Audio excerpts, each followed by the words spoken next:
mereka tahu bahwa bintangnya juga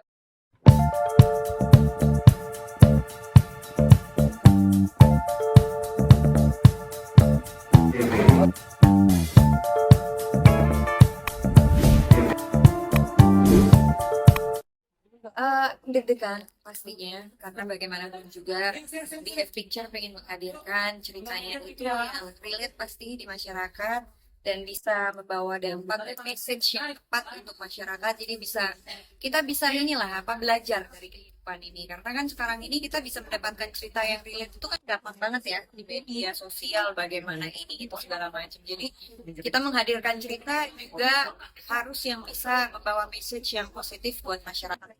Tapi mungkin apa sih alasan kamu memilih terjun di balik layar gitu? Oh, mungkin karena memang aku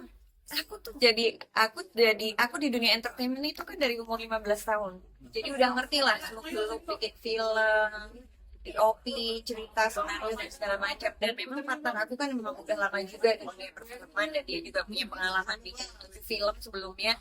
Jadi positif aja gitu, benar-benar semangat bahwa yang ini yang aku bisa kerjain. Tapi nyaman gak sih? Terjun jadi produser lebih enak mana? Jujur ya, mungkin karena kesibukan aku sekarang.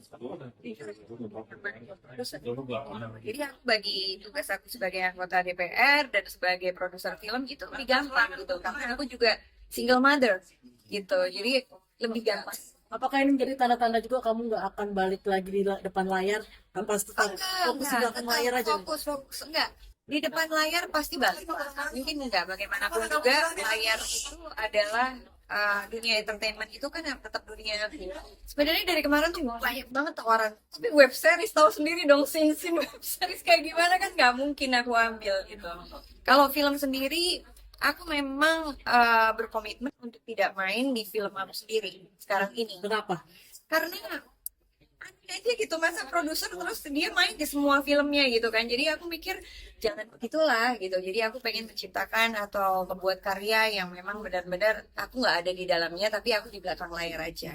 Jadi kalau misalnya kita tarik lagi ke belakang, dari mana kamu belajar bisa menjadi seorang produser? Film-film kamu yang Air Mata di Ujung Sejadah Iya. itu juga bagus. Anugerah ya, itu benar-benar anugerah. Kita nggak pernah expect pas waktu itu film Air Mata di Ujung Saja sampai 3.120.000 penonton, dan di Malaysia pun sampai 8 juta ringgit gitu. Jadi kita tuh kayak kemarin itu kayak 500.000 juga udah puji Tuhan alhamdulillah gitu, tapi malah dikasih lebih karena memang apa yang tidak pernah kita pikirkan itu yang disediain sama Tuhan gitu kan. Jadi saat ini ya aku sama partner aku kakak Roni yang udah seperti kakak aku sendiri, kita lagi siapin 5 film lagi sih Mbak, dan itu bikin stres banget karena kita harus benar-benar persiapin film supaya setiap film berikutnya harus bisa lebih bagus lagi. Itu di tahun Kesuksesan film pertama menjadi akhirnya membuat kamu ketagihan kamu terus. Iya, pasti gitu. Dan pastinya setelah kita tahu bahwa penonton kita, karena kan selama aku benar-benar turun ke masyarakat langsung gitu, ada ya gitu, kita jadi tahu masyarakat itu pengennya apa sebenarnya tuh, cerita yang relate sama kehidupan mereka tuh seperti apa. Karena kalau dikasih film yang terlalu pinter dikit, maksudnya yang terlalu sulit untuk berpikir, itu gak laku filmnya. Tapi kalau relate sama kehidupan dia, sama masa lalu dia, dan kadang-kadang orang-orang ini kan nggak tahu mau seperti apa sih ngambil keputusannya, jalan keluarnya itu seperti apa. Tapi dengan film itu ibaratnya bisa menjadi jawaban buat para penonton bahwa apa yang sedang terjadi dalam hidup saya bisa mengambil keputusan pas waktu saya dapat solusi dari film ini. Jadi ketagihan ya jadi produser ya. Sekarang sih iya. Mbak, kalau pemilihan tanggal itu kan kayaknya ini film kan genrenya religius gitu. Ya. Jadi pas Ramadan gitu, Ramadan. Iya, Ramadan kita nggak dapat tanggal. Oh. Jadi kita bulan Mei.